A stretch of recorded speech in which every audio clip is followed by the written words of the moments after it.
हरे कृष्णा। तो प्रभुपाद भागवतम के पहले स्कंद में एक परपोर्ट में लिखते हैं। एक्चुअली ये जो स्कंद है प्रभुपाद ने 1962 में लिखा है, इसको संस्था स्थापन करने से पहले। तो प्रभुपाद वो परपोर्ट में लिखते हैं कि मैं अभी ये तात्पर्य लिखने के लिए बैठा हूँ, लेकिन एक बहुत बड़ा संकट आ गया है। संकट क्या है? प्रभुपाद बोल रहे हैं कि हमारे जो बाजू वाला देश है चीन, उन्होंने आक्रमण कर दिया है भारत के ऊपर। तो इसके बारे में प्रभुपाद लिख रहे हैं परपोर्ट में और बोल रहे हैं प्रभुपाद के इतने सैकड़ों सालों से ये चीन और भारत एक दूसरे के साथ रह रहे, लेकिन अभी तक कभी ऐसा लड़ाई झगड़ा नहीं हुआ, लेकिन अभी झगड़ा हो रहा है। तो प्रभुपाद इसके लिए शोक व्यक्त करते हैं और प्रभुपाद कहते हैं कि यह जो लड़ाई झगड़ा है वो सामान्य व्यक्ति के लिए अच्छा नहीं रहता है। एक्चुअली उनका पूरा जीवन उसकी वजह से बर्बाद हो जाता है। तो प्रभुपाद कह रहे हैं कि क्यों यह झगड़ा हो रहा है? सालों से, सैकड़ों सालों से ये दो देश एक साथ रह रहे थे, दुनिया के सबसे बड़े देश हैं और एक साथ, क्योंकि ये दोनों देश में भगवत भावना थी, गॉड कॉन्शियसनेस था ये दोनों देशों में, इसलिए ये अभी तक इतने अच्छी तरह से रह रहे। लेकिन कलयुग का एक लक्षण है कि कलयुग में कोई शांति से नहीं रह सकता। इसलिए प्रभुपाद कहते हैं कि थोड़े से कारण की वजह से कलयुग में झगड़ा हो जाता है। तो इसकी वजह से ये दोनों में झगड़ा हो गया। तो प्रभुपाद कह रहे हैं आगे कि कलयुग तो कारण है, और दूसरा एक है कि एक विशिष्ट वर्ग के जो लोग हैं वो भगवान के नाम, उनका यश, उनका कीर्तन नाम का, इससे लोगों को करने से परावृत्त कर रहे और इसका सूत्रबद्ध प्रचार कर रहे। तो इसलिए ये क्यों कह रहे प्रभुपाद? इसके सबके बाद प्रभुपाद लिखते हैं इसलिए अभी समय आया है कि भागवतम का प्रचार करना चाहिए, दुनिया में प्रचार करना चाहिए भागवतम का। इसलिए प्रभुपाद नीचे लिखते हैं कि पूरे दुनिया में भागवत का संदेश पहुंचाने की बहुत बड़ी आवश्यकता आन पड़ी है। प्रत्येक शुद्ध भारतीय व्यक्ति नागरिक का कर्तव्य है कि वो अखिल जगत के कल्याण के लिए और इच्छित शांति दुनिया में लाने के लिए भागवत के दिव्य संदेश का प्रचार करे।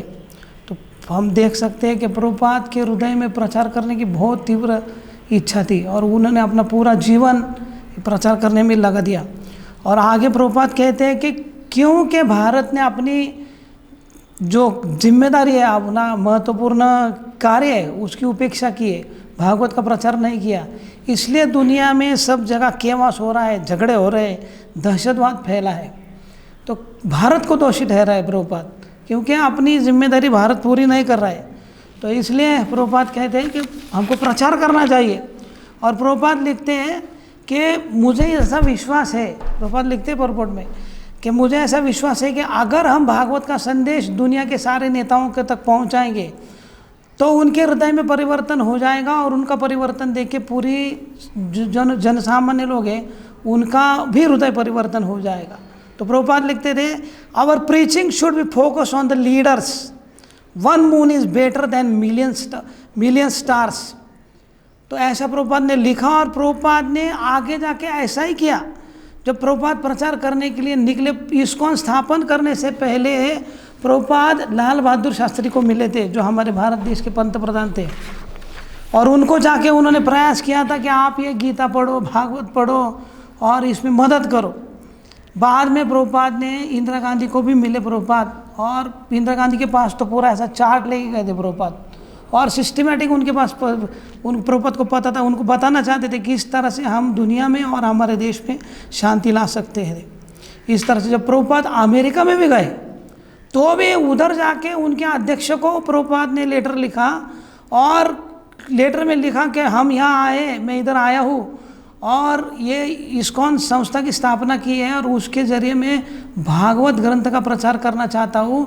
मुझे पूरा विश्वास है कि ये जो अगर भागवत का हम प्रचार करेंगे तो पूरी दुनिया में शांति आएगी।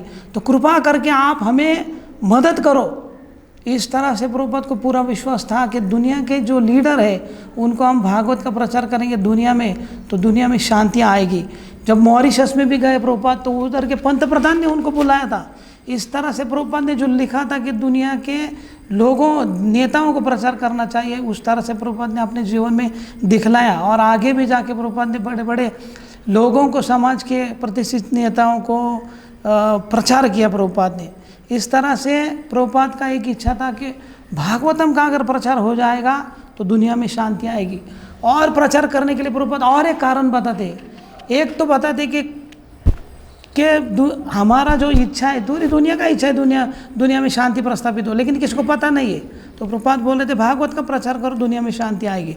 दूसरा एक बताते प्रभुपाद कि क्यों प्रचार करना चाहिए। प्रभुपाद कहते हैं our preaching is the most important welfare work. आगे कहते preaching is most needed welfare work in society. तो प्रभुपाद कहते हैं कि अगर आपको दुनिया में किसी का कल्याण करना है, कोई कल्याण परोपकारी कार्य करना है, तो प्रचार से बड़ा कोई परोपकारी कार्य नहीं, इसकी बहुत आवश्यकता है।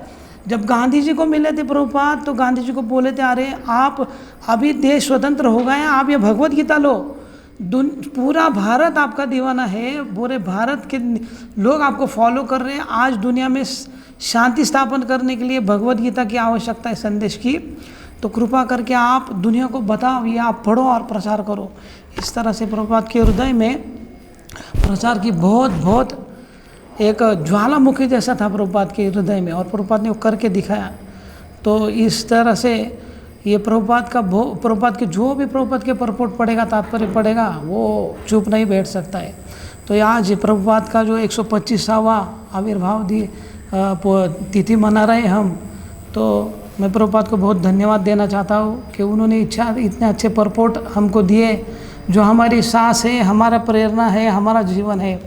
तो प्रभुपाद के तो धन्यवाद नहीं बोल सकते हम, ये बहुत छोटा शब्द है, लेकिन प्रभुपाद के हम शाश्वत काल के लिए ऋणी रहेंगे आपके परपोट के लिए, आपके तात्पर्य के लिए, जो हमारा जीवन और सांस है। हरे कृष्णा। जय श्रील प्रभुपाद की जय। हो गया 5 मिनट।